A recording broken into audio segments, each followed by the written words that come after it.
Hello everyone!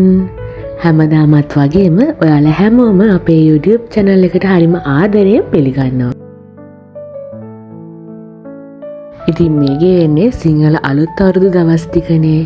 ඉතින් අපි අවුරුද්දට ready වුණේ කොහොමද කියලා තමයි මම මේ වීඩියෝ එකෙන් ඔයාලත් එක්ක ෂෙයා කරගන්නේ. පිනිවාඩුවට ගෙදර ගියේ කොහොමද? ගෙදර ගිහින් අවුරුද්දට මොනවද හැදුවේ? ඔන්න ඔය දේවල් ටික මේ වීඩියෝ එකෙන් ෂෙයා කරගන්නම්. ඊළඟ වීඩියෝ එකෙන් ඉක්මනටම අපි අවුරුදු සෙලිබ්‍රේට් කරපු විදිහත් ෂෙයා කරගන්නම්.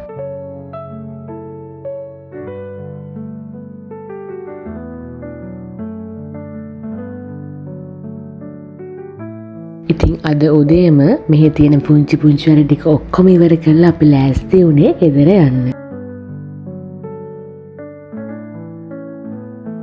ඉතින් අපේ හස්බන්ඩ්ටත් උදේම ඉවර කරගන්න වැඩ ටිකකුත් තිබුණ නිසා ආයෙ ටික දවසක් ඉඳලා නිවාඩුවෙන් පස්සේ යන නිසා ඒ වැඩ ටික ඉවර කරගන්නකම් මං ගාඩන් එක වටේ පුංචි රවුමක් ගියා. මොකද මං ගොඩාක් වෙලාවට මෙහෙන් යනකොට හයිඩ්‍රේන්ජියා වගේ මල් පූජාවටත් එක්ක ගෙදර අරගෙන යනවා. ඉතින් මල් ටික කඩා ගන්නත් එක්ක මං ගාඩන් එක වටේ පුංචි රවුමක් ගියා.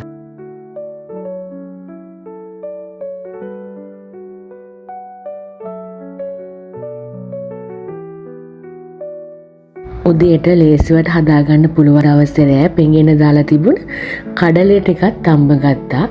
එතකොට මොකද උදේට ගොඩාක් වෙලා ඔය ඉන්නවට වඩා මේ වගේ දෙයක් බ්‍රෙක්ෆාස්ට් එකට හදාගන්න එක ඇඟටත් ගුණයි. ඒ වගේම අපිටත් ලේසියි.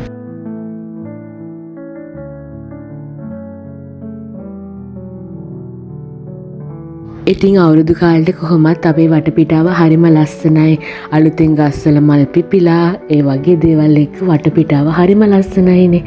ඉතින් පේනවනේ අපේ ගාඩන් එකත් මේ දවස්වල හරිම ලස්සනට තමයි තියෙන්නේ.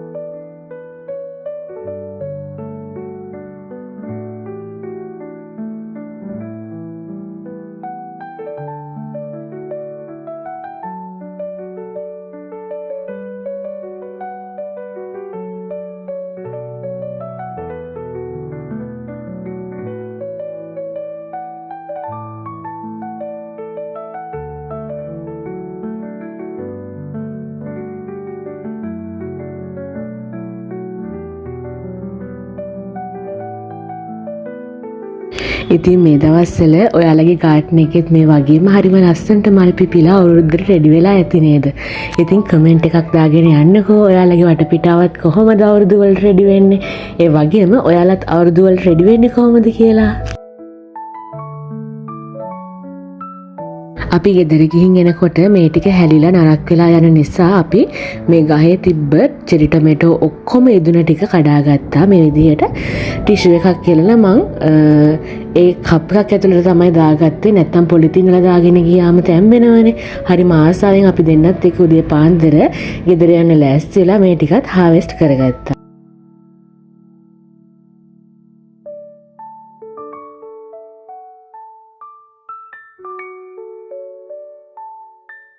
කලින් දවසේ ගෙනියන්න ඕන අනිත් හැමදේම රෙඩි කරලා තිබිලා මේ ටික විතරක් උදේට හාවෙස්ට් කරගත්තේ ෆ්‍රෙෂ් පිට අරගෙන යන්න ඕන නිසා. ඔන්න ඉතින් අපි ගෙදර එන්න පිටත් වුණා. දවල් 10ට විතර තමයි ඉතින් අපි මෙහෙම්ම පිටත් වුණේ.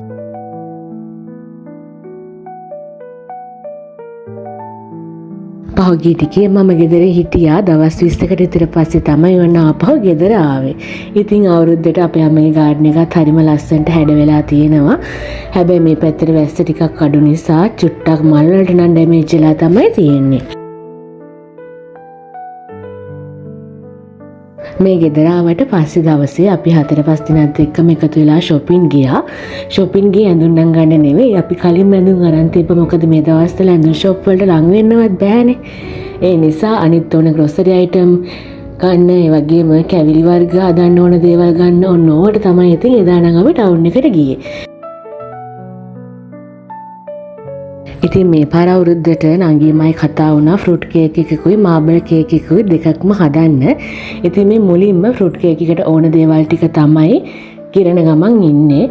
එකපාරම මික්ෂර් දෙක අනාගත්තොත් කරදරයි. මොකද පස්සේ බේක් කරන එක එතකොට පිපිලා වැඩි වෙනවනේ. බේකින් පවුඩර් එක පිපිලා වැඩි වෙන නිසා අපි මුලින්ම එක මික්ෂර් එකක් අනාගෙන ඉවර වෙලා ඒක බාගෙට බේක් වීගෙන එනකොට තමයි අනිත් මික්ෂර් එක අනන්න පටන් ගත්තේ. මේ ෆෘට් කේක් රෙසිපි එක නම් මම මේ ළඟදිත් වීඩියෝ එකෙන් ඔයත් එක්ක ෂෙයා කරගත්තා. ඒක බලපු නැති අයට ඉතින් මේ වීඩියෝ එකෙන් බලන්න පුළුවන්. බලන්න හැමෝම සාමාන්‍යයෙන් ඉතින් කේක් වර්ග හදන්න දන්නවා. ෆෘට් කේක් හදන විදිහත් වෙනස් ඒවා තියෙනවනේ. මම හදන විදිහ තමයි මම අද ඔයාලත් එක්ක මේ ෂෙයා කරගන්නේ. ඉතින් බලන්න ඔයාලත් මේ විදිහට හදන්නේ කියලා. ඉතින් මැරි කරාට පස්සේ මම අවුරුදු 3කට පස්සේ තමයි මේ පාර අවුරුද්දට අපේ ගෙදර ඉන්නේ. වෙන ඉතින් හස්බන්ඩ් එක්ක යාළයි ගෙදරනේ ඉන්නේ. ඒ නිසාම අපි දෙන කතා වුණා මේ පාර අපි අවුරුද්ද සෙලිබ්‍රේට් කරලා ඊට පස්සේ යාළගේ ගෙදර යමු කියලා. සාමාන්‍යයෙන් මම කෑම වලින් හදන ආසම කෑම වර්ගය තමයි මේ කේක් හදන එක. ඒ නිසා සාමාන්‍යයෙන් අපේ ගෙදර දානයක් තිබ්බත් කොහේ හරි ගියත් සාමාන්‍ය නිකන් වෙලාවට මොන හරි කන්න හිතුණත් අනිවාර්යයෙන්ම කේක් හදනවා. ඉතින් මේ ස්පෙෂල් කේක් ටික නම් අපි හදාගන්නේ අවුරුද්දට.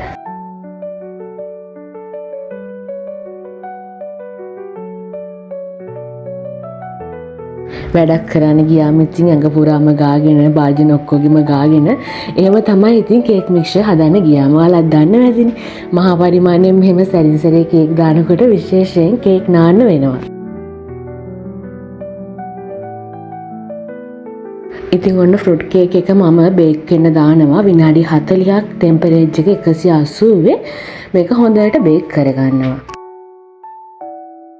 කේක් එක බේක් වෙලා ඉවරුණාට පස්සේ ඉතින් මෙන්න මේ විදිහට තමයි තියෙන්නේ.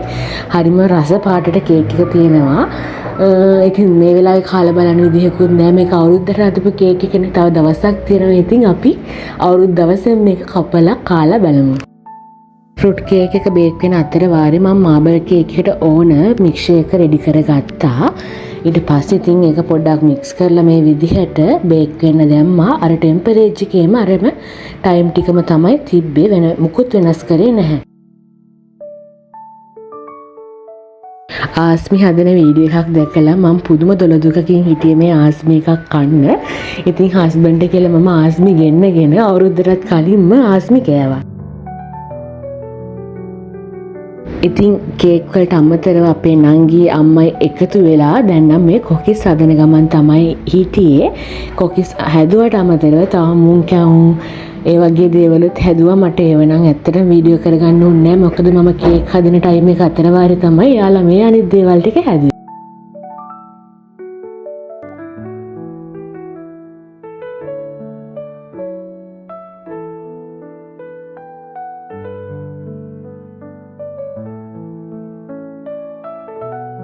ඉතින් මේ තියෙන වටලප්පන් අපේ තාත්තා හරිම ආසයි වටලප්පන් කන්න.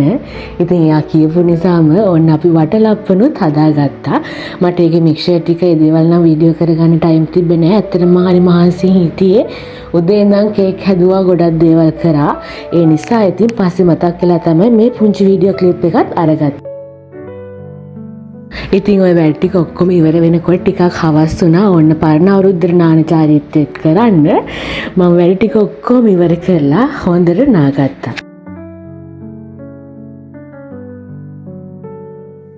ඉතින් පේනවනේ අපේ නංගි හරිම ආසාවෙන් අරගෙන ආපු දේවල් ටික තමයි මේ අවුරුද්දට රතිඤ්ඤා, නිලාකූරු, බඹර චක්‍ර, අහස් කූරු ඔය සේරම ටික ඉතින් අරගෙන ඇවිත් තියන් ඉන්නේ රෑ වෙනකම් මේ ටික පත්ති කරන්න. ඉතින් ඔන්න විදිහට තමයි අපි අවුරුද්දට රෙඩි වෙන වීඩියෝ එක මම අරගෙන ආවේ. ඉතින් ඉක්මනටම අපි අවුරුදු සෙලිබ්‍රේට් කරේ කොහොමද කියන වීඩියෝ එකත් ඔයාලත් එක්ක ෂෙයා කරගන්නම්. ඉතින් එතකන් හැමෝම සතුටින් පරිස්සමින් ඉන්න. ඒ වගේම හැමෝටම සුබ අලුත් අවුරුද්දක් වේවා.